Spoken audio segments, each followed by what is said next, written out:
삼성전자와 현대차가 지난해 사상 최대의 실적을 올렸습니다. 이런 아랫목의 온기가 윗목으로 올라오길 고대했는데 현실은 그렇지가 않습니다. 어디가 고장이 난 걸까요? 취재 기자 나와 있습니다. 조지영 기자, 삼성전자가 참 어려운 상황에서도 하여튼 큰 실적을 올렸군요. 네, 지난해 스마트폰 판매가 호조를 이뤘기 때문인데요. 연간 판매량에서 애플을 제치고 1위로 올라섰습니다. 덕분에 삼성전자의 연간 매출은 165조 원으로 사상 최대였고요. 또 영업이익도 역대 두 번째로 많았습니다. 현대차도 지난해 매출 77조, 영업이익 8조를 넘겼는데요. 역시 사상 최대 실적입니다. 국내 상장사들의 지난해 4분기 순이익도 전분기보다 30% 늘어난 것으로 보이는데요. 글로벌 금융 위기에도 불구하고 대기업들의 실적은 선전하고 있는 셈입니다. 네, 이렇게 이제 대기업들은 괜찮았는데 중소기업들은 여전히 어려운 거. 이게 이제 우리 경제 제일 문제 아니겠어요? 네, 대기업들의 실적은 좋아져도 관련 협력업체나 중소기업들의 사정은 좋아지지 않는 것이 문제인데요.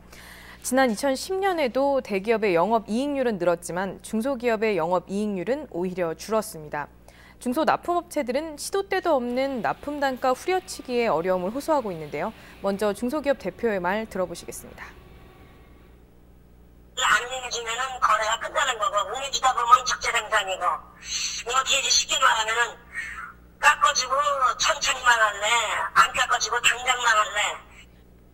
네, 대기업의 이런 납품 가격 후려치기로 인해서 자동차 대기업과 2차 협력업체들의 영업이익률 격차가 갈수록 늘어나고 있는데요. 대기업의 과실이 중소협력업체에 제대로 침투하지 않는다는 뜻입니다.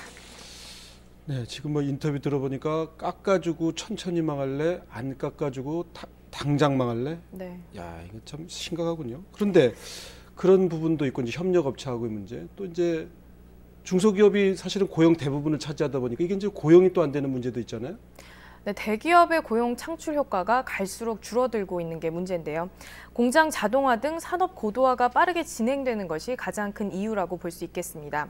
지난 2000년 수출을 10억 원 할 때는 15.3명을 고용했는데요. 지난해에는 9.8명으로 줄어들었습니다. 또 최근 삼성전자가 중국의 반도체 공장을 짓기로 하는 등 대규모 일자리를 창출할 수 있는 공장들이 속속 해외로 빠져나가면서 고용이 줄어드는 측면도 적지 않습니다. 대기업들이 중소기업과 소상공인들의 영역까지 침범하는 것도 낙수 효과를 가로막고 있는데요. 대기업들은 MRO 등을 통해서 중소기업에 맡길 일감을 총수 일가에 몰아주거나 또 재벌 3, 4세들이 빵집이나 분식집 같은 골목 상권까지 진출한 상황입니다. 대기업들이 성과를 나누기는커녕 오히려 중소기업과 소상공인들을 한계 상황으로 내몰고 있는 셈입니다. 네, 조지영 기자 잘 들었습니다.